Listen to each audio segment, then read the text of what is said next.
Welcome to HipMojo. This is show 11. My name is Ashkan Karbasvusha. And I'm CT Moore. And this week we're going to be covering a few things. We're going to revisit some of the top mergers and acquisitions online. We're going to talk about marketers becoming content producers. And then in lightning round, we're going to be talking about what's next for Apple, as well as top 100 video companies and a few other items. Sure. Let's get started. So we updated the list there of top 10 internet digital media M&A deals in the US. Well, just a little bit of background. A few weeks ago, we visited it. We referred to something you wrote back in 2006. Yes, so at that time, this was a month right after the big $900 million deal between Google and Fox Interactive Corp. So we had actually put News Corp basically acquiring Intermix from MySpace at #1, which admittedly in hindsight looks sheepish, but at the time it was $900 million guaranteed revenue, so that made it #1. So basically, now that I write, little plug here, now that I write weekly for TechCrunch, I decided it would be a good time to basically refresh that list. So 4 of the 10 deals were repeated. Those 4 were Microsoft acquires Hotmail for $400 million, and the reason for that just being that it's still the #1 web-based email, even though admittedly maybe a lot of those accounts are not active. eBay acquires PayPal. Right now, PayPal is the most exciting part of eBay's business. AOL buying advertising.com slipped. Advertising.com is no longer the big engine of revenue, but it's still, without it, I think AOL would have just probably ceased to exist a few years ago.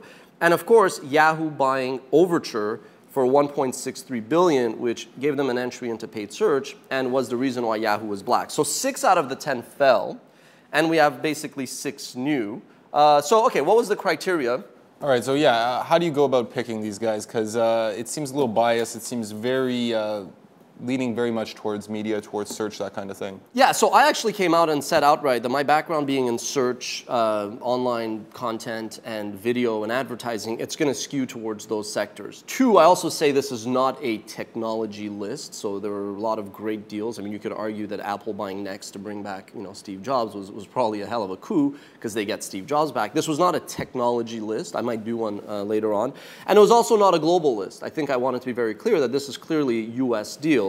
And basically, I mean, the idea was if you take out a competitor or if you buy an asset and you don't wildly overpay and you integrate that well, or it gives you a new entry in a new industry and that becomes a new growth of engine, it's sort of common sense deals. We also did not include partial deals. So if Microsoft invests $240 million for 1.6% of Facebook, which in hindsight looks like a genius deal, that's like a partial investment. We didn't include that. We also didn't include Skype when 70% of it was acquired by Andreessen Horowitz as well as Silver Lake, which then they flipped for $8 billion like a year or 2 later. We didn't include that. So the new deals, you can check out the list on TechCrunch.com or HipMojo.com. I'm just going to run down the new ones basically. So we added Amazon acquires Zappos for $900 million. The reason for that was Zappos was one of the only threats on the e-commerce front, so I thought that would be worthy.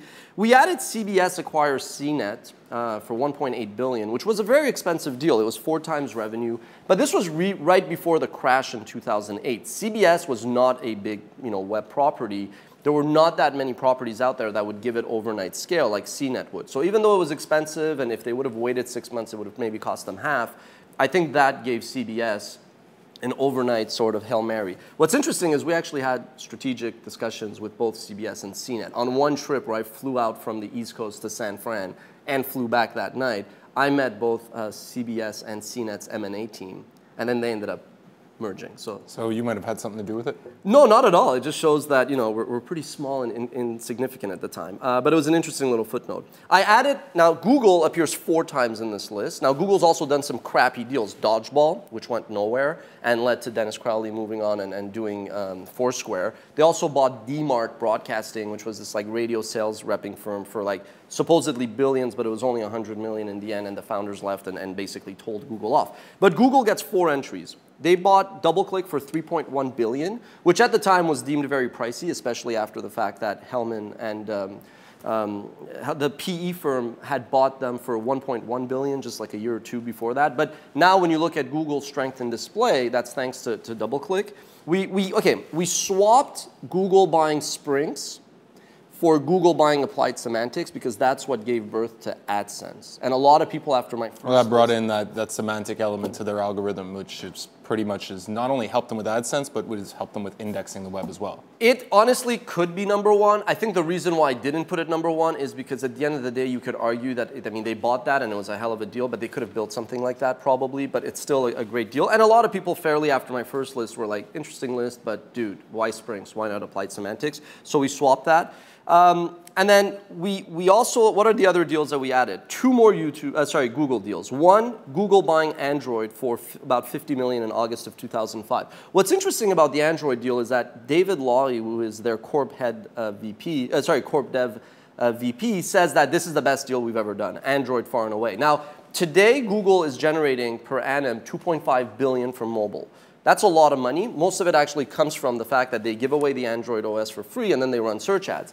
But my argument was, one, right now you're seeing a lot of these Google partners sign these licensing deals with Microsoft because Microsoft claims that they own all these patents. And even though Google says, don't worry, the fact that these partners are signing these patent deals, I think, says a lot. So this is like a big cloud overhanging the Android deal. And two, my argument why Android was number two was because Google made Android what it was. It bought it when it was a promising platform, and then it basically put in the money, the muscle, and it's this massive thing. Right. Before the Google acquisition, Android was, I guess, a familiar name in the mobile development community, but aside from that, no one had really heard of them. And the fact that Google throws their name and weight behind them makes them a household name. And to be fair, they kept the talent, and that says a lot. So I think that is an example of a great deal, and it was only $50 million. Now, the deal I put number one is the very same deal, and I purposely did this the same way that, yeah, I put MySpace, although MySpace, I think the financials just made them be number one in 2006.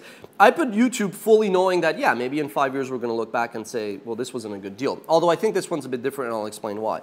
I picked YouTube as the best M&A deal of all time in the US, digital media internet, for a couple of reasons. By the time YouTube got acquired in October of 2006, so 5 years ago, it had been a mere 18 months after it had launched. It was already on a massive trajectory to be like a bigger pain in the assets of Google than Facebook is today. The mind share, the attention, it now is the number 2 search engine. So basically, Google inadvertently bought the only threat that there ever would have existed against it. It gave it overnight massive billion pages of display, which it was lacking. And this was before the DoubleClick deal, right? So overnight, they got all these display impressions to sell. They also had all this extra inventory to run more text ads in the form of overlays on top of the video. But if you think about what happened is, there is this VC from First Round called Josh Kopelman, and he has this theory about investing in companies that shrink a market.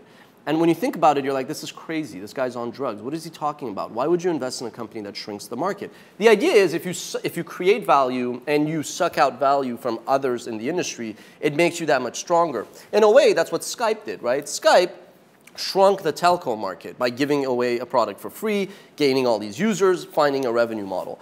What YouTube has done is it has scorched the earth in online video. If you're an ad network, you can't run your ads on YouTube. They block you. If you're a technology that has this innovative, great new mousetrap to serve faster ads, better ads, or whatever, if YouTube doesn't put you on their site because Google views you as competitive, you don't get the traction you do. As a content company, you'd think the WatchMojos of the world would have this like great platform, which it is, but it's a double-edged sword because your audience largely lives on YouTube.